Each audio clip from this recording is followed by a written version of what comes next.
For some reason, I remember 1:45 a.m., September 15th, 2008, like it was yesterday. We just finished what became the front page in the New York Times that day, and I remember going home and thinking, the world is on fire.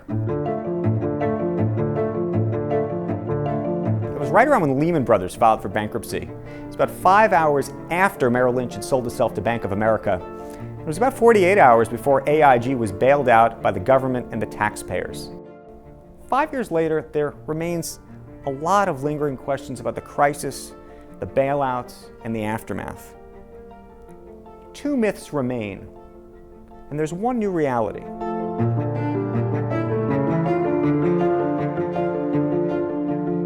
One of the great critiques of the bailout is that the bankers walked away with boatloads of money in bonuses, and the rest of the country didn't.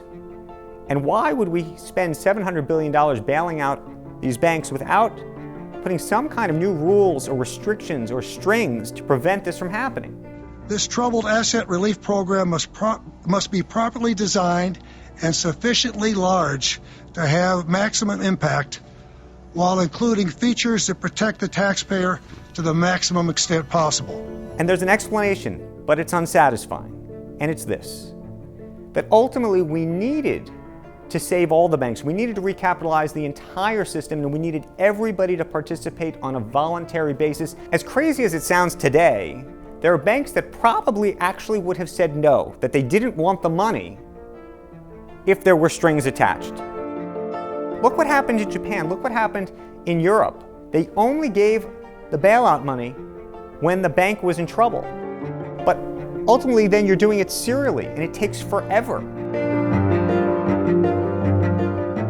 This actually worked. And don't get me wrong, the bailouts were repugnant and the bonuses were worse.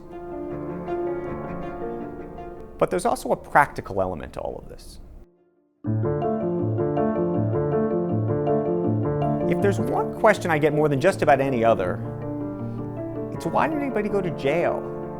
And did nobody try? And there's an answer to that too. A lot of people had an incentive to try to find a way to bring not justice, but to put people away. Prosecutors, law enforcement, journalists would have been a better story. But for the last 5 years, we've tried, all of us have tried to find that criminal element. And while things happened that were upsetting and frustrating and unethical and immoral, sadly, it may not have been criminal. And here's the new reality, and it's the thing I worry about most.